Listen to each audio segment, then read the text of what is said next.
इमरान ने अपने साथियों के दो ग्रुप बना दिए थे। उनमें से एक ग्रुप में वो और टाइगर था, जबकि दूसरे ग्रुप में साले और जोलिया थी। जबकि जोसेफ की ड्यूटी उसने उस मुकद्दस गार को तलाश करने पर लगा दी थी। उसे मालूम था कि जोसेफ अपनी मखसूस सलाहियतों की बिना पर इस मुकद्दस गार को आसानी से तलाश कर लेगा, जबकि उन्होंने अपना टारगेट इस महापुरुष तंजीम का खात्मा रखा हुआ था। वो टाइगर समेत उस वक्त पहाड़ की शुमाली सिमत में थे, जबकि साले और जोलिया जनूबी सिमत में थीं।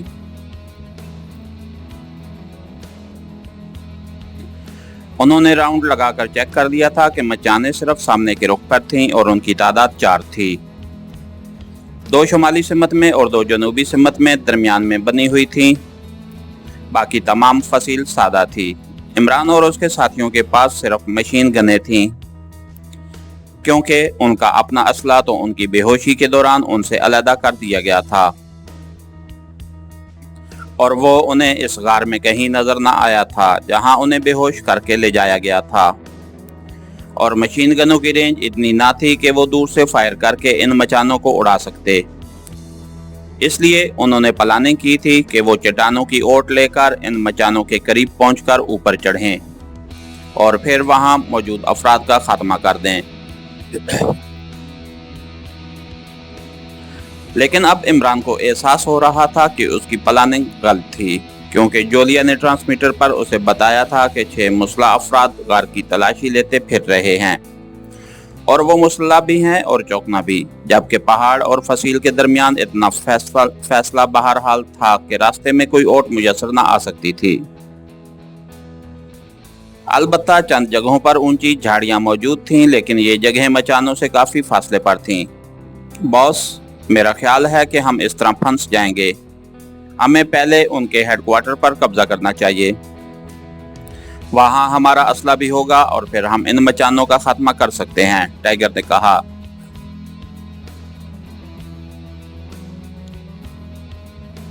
असल मसला तो इन 6 अफराद का है जो गारों में हमें तलाश करते फिर रहे हैं और हेडक्वार्टर फाटक के करीब होगा और हमें यहाँ से वहां जाते हुए आसानी से मार्क कर लिया जाएगा, इमरान ने कहा और उसके साथ ही वो बेख्तियार चौंक पड़ा। क्या हुआ बॉस? टाइगर ने उसे चौंकते देखकर कहा। हमें मचान से दूरबीन की मदद से चेक किया जा रहा है। मैंने शीशों की चमक देखी है, इमरान ने कहा। लेकिन मचान से यहाँ का फासला तो ज्यादा है, वो वहां से तो हमें हिट नहीं कर सकेंगे, टाइगर ने कहा।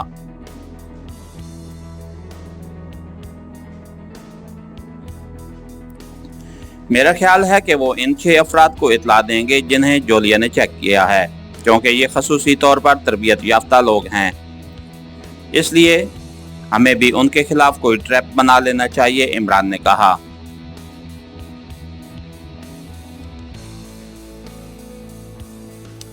कौन सा ट्रैप? कौन सा ट्रैप बॉस? हमारे पास तो कोई सामान नहीं है, टाइगर ने हैरत भरे लहजे में कहा। कोई बात नहीं, अल्लाह ताला ने अकल तो दी है, इमरान ने मुस्कुराते हुए कहा। फिर भी बॉस, हमें क्या करना होगा? टाइगर ने हैरत भरे लहजे में कहा। पहली बात तो यह है कि हमें यहाँ से ऊपर इस अंदाज में जाना होगा कि मचान से चेक करने वाले हमें चेक न कर सकें।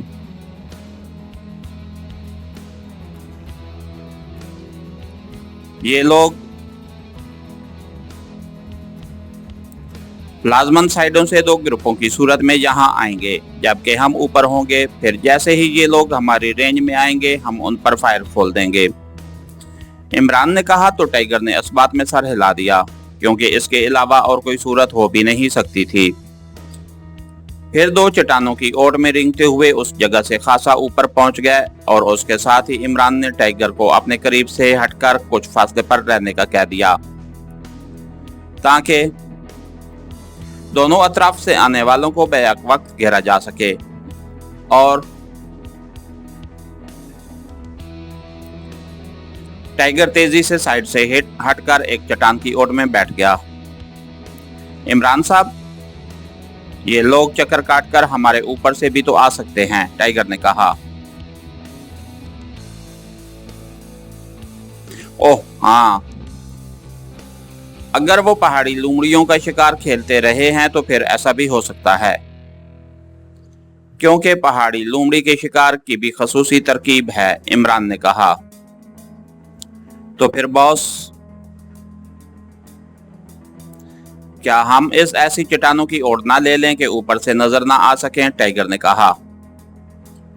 ठीक है, इमरान ने कहा और उसके साथ ही वो कुछ और साइड से हटकर एक ऐसी चट्टान की ओर में हो गया जो ऊपर से बंद थी। उसकी एक साइड ही बंद थी जबकि सामने और एक साइड खुली हुई थी। और फिर तकरीबन आधे घंटे बाद अचानक इमरान को ऊपर से हल्की सी आहट की आवाज सुनाई दी तो वो चौंकना हो गया। यहाँ कोई नहीं है राघु, एक हल्की सी मर्दाना आवाज सुनाई दी।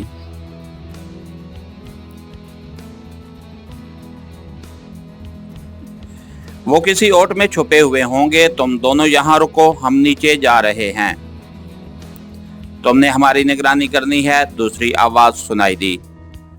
तो इमरान ने बेइख्तियार होंठ भींच लिए, क्योंकि ऊपर मौजूद मुसल्लह अफराद की वजह से वो कोई कार्रवाई न कर सकता था, वरना उसे इंतहाई आसानी से हिट किया जा सकता था। और फिर उसे दोनों साइडों से पत्थर खिसकने की आवाजें सुनाई देने लगीं। उसी लम्हे अचानक मशीन गन की रेट की आवाजें सुनाई दी और उसके साथ ही दो इंसानी चीखें सुनाई दी और चीखों की आवाजें गहराई में जाती सुनाई दे रही थीं। उसके साथ ही ऊपर एक साइड से बेतहाशा फायरिंग शुरू हो गई। इमरान के सर पर चूंकि चट्टान थी इसलिए ऊपर से होने वाली फायरिंग से वो महफूज था, लेकिन एक साइड खुली हुई थी। उसके अंदाजे के मुताबिक पहली फायरिंग टाइगर की तरफ से की गई थी। अचानक उसने एक साइड पर जो खुली हुई थी आहट सी सुनी तो उसने यकलख्त रुख मोड़ा और तेजी से आगे रेंग गया। फायरिंग बंद हो गई थी लेकिन आहटें अब तेज हो गई थीं और इमरान आहटें सुनकर समझ गया कि टाइगर को बाकायदा महारत से घेरा जा रहा है, इसलिए अब रुकना फजूल था। वो रेंगता हुआ आगे बढ़ा और उसने जरा सा सर बाहर निकाला तो ताकि चट्टान की ओट में भी रहे और ऊपर मौजूद अफराद उसे चेक भी न कर सकें और आहटें पैदा करने वाले भी नजर आ जाएं। उसे दो आदमी बड़े मोहतात अंदाज में रेंगते हुए उस तरफ जाते दिखाई दे रहे थे जिस तरफ टाइगर था। इमरान समझ गया कि वो साइड से उस पर हमला करना चाहते हैं कि इमरान ने यकलख्त ट्रैगर दबा दिया और मशीन गन की रेट के साथ ही वो दोनों चीखते हुए पहलू के बल गिरे और फिर लड़कते हुए नीचे गिरते चले गए। उसी लम्हे टाइगर की तरफ से फायरिंग हुई और उसके साथ ही एक और इंसानी चीख सुनाई दी और फिर जोरदार तप की आवाज के साथ ही एक आदमी एन इमरान के सामने चट्टान पर आ गिरा और फिर पलटकर वो भी नीचे जा गिरा।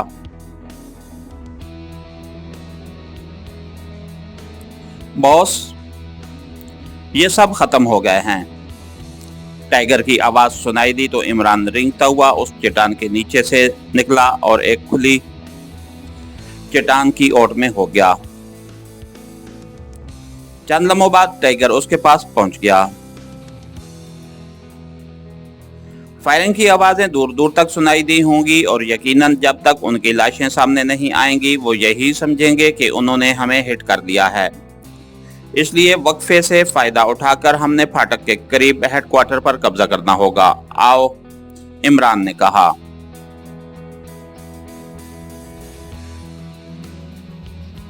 और फिर जोकर वो दौड़ने के से अंदाज में ऊंची नीची चट्टानों की ओट लेता हुआ उस तरफ को बढ़ता चला गया जिधर फाटक था। फाटक उन्हें दूर से नजर आ रहा था और काफी फासले पर था, लेकिन वो मुसलसल दौड़ते हुए आगे बढ़ते चले गए और फिर फाटक के सामने पहुंचकर वो रुके नहीं बल्कि और आगे बढ़ गए। कुछ फासले पर जाकर इमरान ने नीचे उतरना शुरू कर दिया। तुम ऊपर रहो और मेरी निगरानी करते रहो, इमरान ने कहा तो टाइगर ने असबात में सर हिला दिया।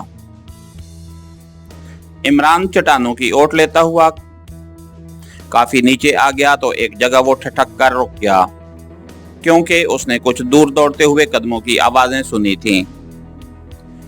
लेकिन फिर उसे सुर्ख यूनिफॉर्म वाले 2 मुस्लिम कमांडोज दौड़कर उस तरफ जाते दिखाई दिए जिस तरफ से इमरान और टाइगर आए थे। एक लम्हे के लिए तो इमरान ने सोचा कि उन पर फायर खोल दे, लेकिन फिर वो रुक गया, क्योंकि उसे मालूम न था कि नीचे और कितने आदमी हैं। इसलिए ऐसा ना हो कि फायरिंग की वजह से उनका सपाट सामने आ जाए और वो काफी तादाद में हो। इस तरह वो और टाइगर फंस भी सकते थे। जब ये दोनों महापुरुष कमांडोज चट्टानों की ओट में गायब हो गया तो इमरान ने एक बार फिर तेजी से नीचे उतरना शुरू कर दिया और फिर चट्टान की ओट में पहुंचकर वो रुक गया। अब वो आम सतह से सिर्फ चंद फुट के फासले पर था। उसने सर आगे करके देखा तो ये एक बरामदा था जिसके पीछे कमरे थे, लेकिन वहां कोई आदमी मौजूद न था। इमरान चट्टान की ओर से निकलने ही वाला था कि उसने एक आदमी को बाहर आते देखा। वो बड़ी बेचैनी के अंदाज में इस तरफ देख रहा था जिस तरफ पहले दोनों आदमी गए थे। उसके अंदाज से बेचैनी नुमाया थी। उस आदमी के अलावा और कोई आदमी वहां नजर न आ रहा था। उसी लम्हे उसे दूर से एक आदमी दौड़कर आता हुआ दिखाई दिया। क्या हुआ रोगू? पहले से मौजूद आदमी ने उसे देखकर चीखते हुए कहा। चीफ, राघू और उसके साथी हलाक हो गए हैं। उनकी लाशें चट्टानों पर पड़ी हुई हैं, आने वाले ने चीख कर कहा।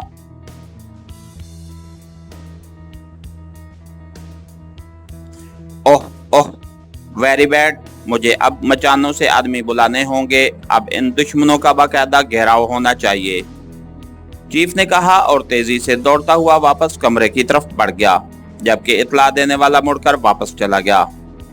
तो इमरान ने हल्की सी छलांग लगाई और नीचे पहुंचकर वो पंजों के बल दौड़ता हुआ उस बरामदे की तरफ बढ़ गया। बरामदे में पहुंचकर वो एक कमरे के खुले हुए दरवाजे के करीब जाकर रुक गया। अंदर से चीख कर उस चीफ के बोलने की आवाजें सुनाई दे रही थीं। फिर जैसे ही इमरान को रिसीवर रखे जाने की आवाज सुनाई दी तो इमरान बिजली की सी तेजी से उछलकर अंदर दाखिल हुआ और उसके साथ ही रेट रेट की आवाज सुनाई दी और मेज के पीछे कुर्सी से उठता हुआ चीख मारकर उलटकर नीचे फर्श पर जा गिरा और चंद लम्हे तड़पने के बाद साकित हो गया। तो इमरान तेजी से मुड़ा और फिर बाहर आकर वो एक चट्टान की ओट में हो गया। उसी लम्हे 2 कमांडोज आते दिखाई दिए। उन दोनों ने एक एक लाश कांधों पर उठाई हुई थी कि इमरान ने उन दोनों पर फायर खोल दिया और वो दोनों लाशों समेत नीचे गिरे और चंद लम्हों बाद वो खुद भी लाशों में तब्दील हो गए।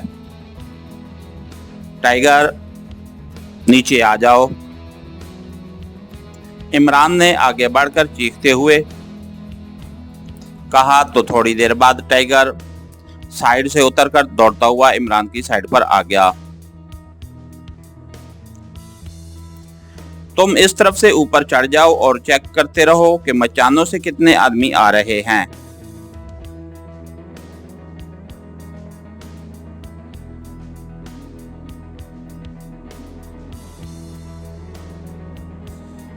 हमने अब इनके शिकार खेलना है। मैं इस दौरान जोलिया और साले को कॉल करके यहाँ बुलवा लूं, इमरान ने कहा। तो टाइगर सर हिलाता हुआ आगे बढ़ गया।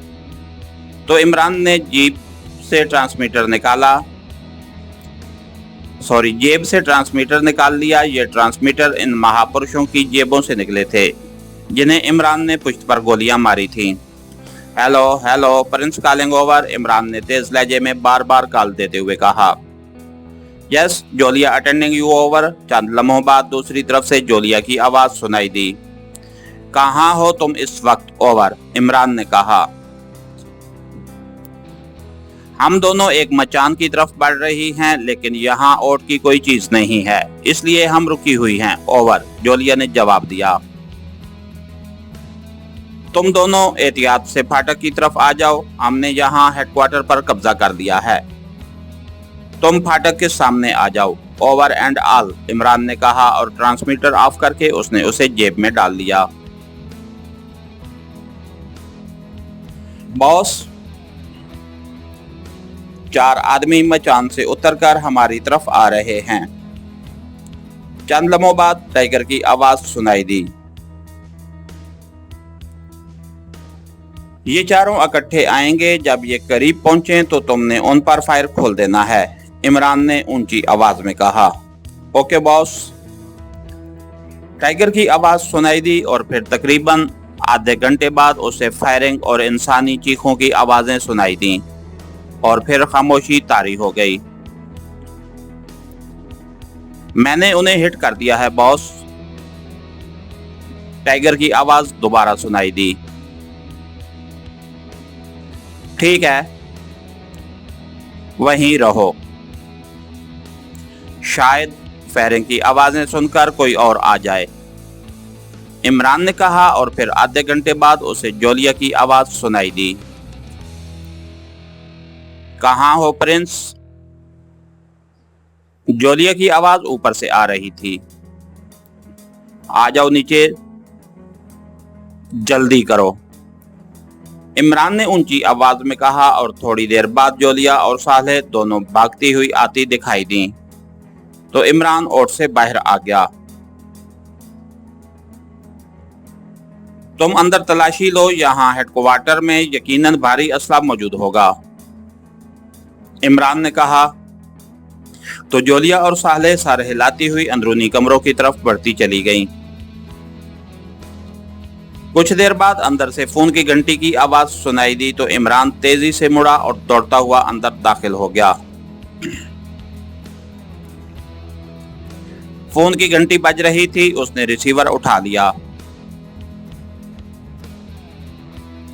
यस, इमरान ने उस चीफ की आवाज में कहा जो पहले फोन कर रहा था।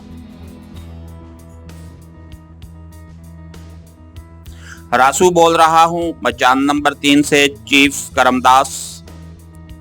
हेडक्वार्टर की तरफ से मुसलसल फायरिंग की आवाजें सुनाई दी हैं। क्या हुआ है? एक मुअद्दबाना आवाज सुनाई दी। पाकिस्तानी एजेंटों से मुकाबला हो रहा है, तुम अपनी मचानों पर डटे रहो, इमरान ने कहा। इमरान ने करमदास की आवाज और लहजे में जवाब दिया, अगर आप कहें तो मैं अपनी मचान से आदमी भेज दूं, दूसरी तरफ से कहा गया।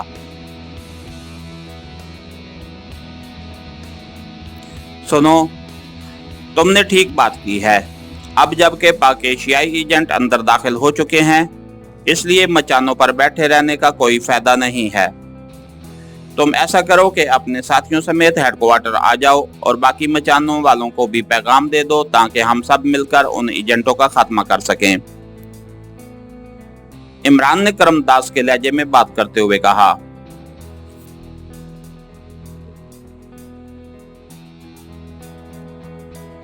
ठीक है चीफ, आपने अच्छा फैसला किया है, इस तरह हम मिलकर आसानी से उनका खात्मा कर लेंगे।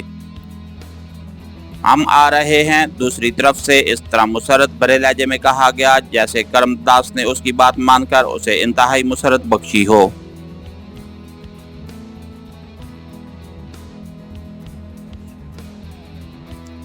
जल्दी पहुंचो, ये लोग किसी भी वक्त हेडक्वार्टर पर कब्जा कर सकते हैं, इमरान ने कहा। यस चीफ, दूसरी तरफ से कहा गया तो इमरान ने बगैर कुछ कहे रिसीवर रख दिया।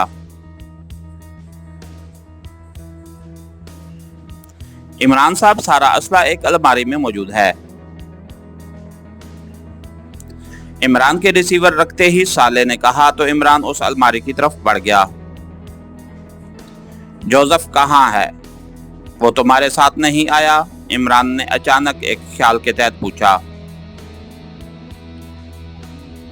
वो हमसे शुरू में ही अलहदा हो गया था, उसका कहना था कि वो इस शैतान पुजारी को तलाश करेगा, जोलिया ने जवाब दिया।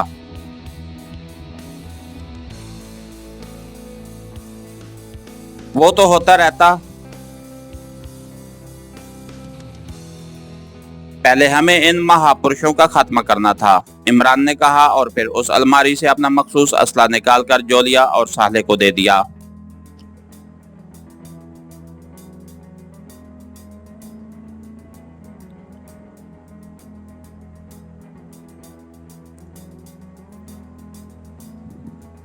तुम दोनों असला लेकर दूसरी सिमत में ऊंचाई पर चली जाओ। इस तरफ से आने वाले लोगों का खात्मा तुमने करना है, किसी हमदर्दी की जरूरत नहीं है।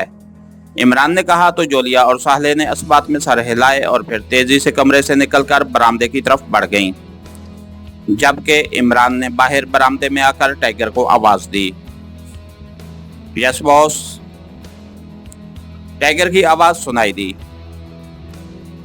टाइगर, हमारा असला मिल गया है।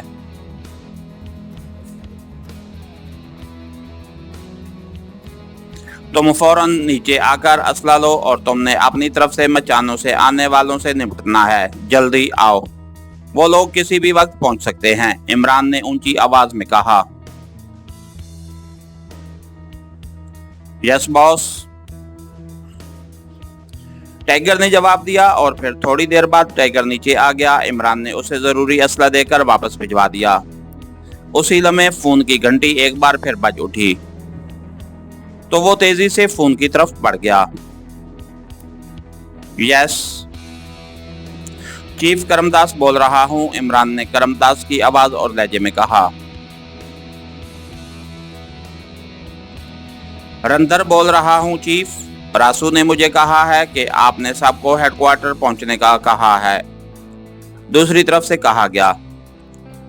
हाँ, अब मचानों पर बैठने का कोई फायदा नहीं है, हमने हर सूरत में इन एजेंटों का खात्मा करना है और इतने बड़े पहाड़ में उन्हें हमें मिलकर तलाश करना होगा, वरना ये हमको चुन चुन कर खत्म कर देंगे, इमरान ने तेज लहजे में कहा। यस चीफ, हम आ रहे हैं, दूसरी तरफ से मुतमईन लहजे में कहा गया और इमरान ने रिसीवर रख दिया। और फिर बारी बारी 2 फोन और आए तो उन्हें भी इमरान ने हेडक्वार्टर आने का कह दिया।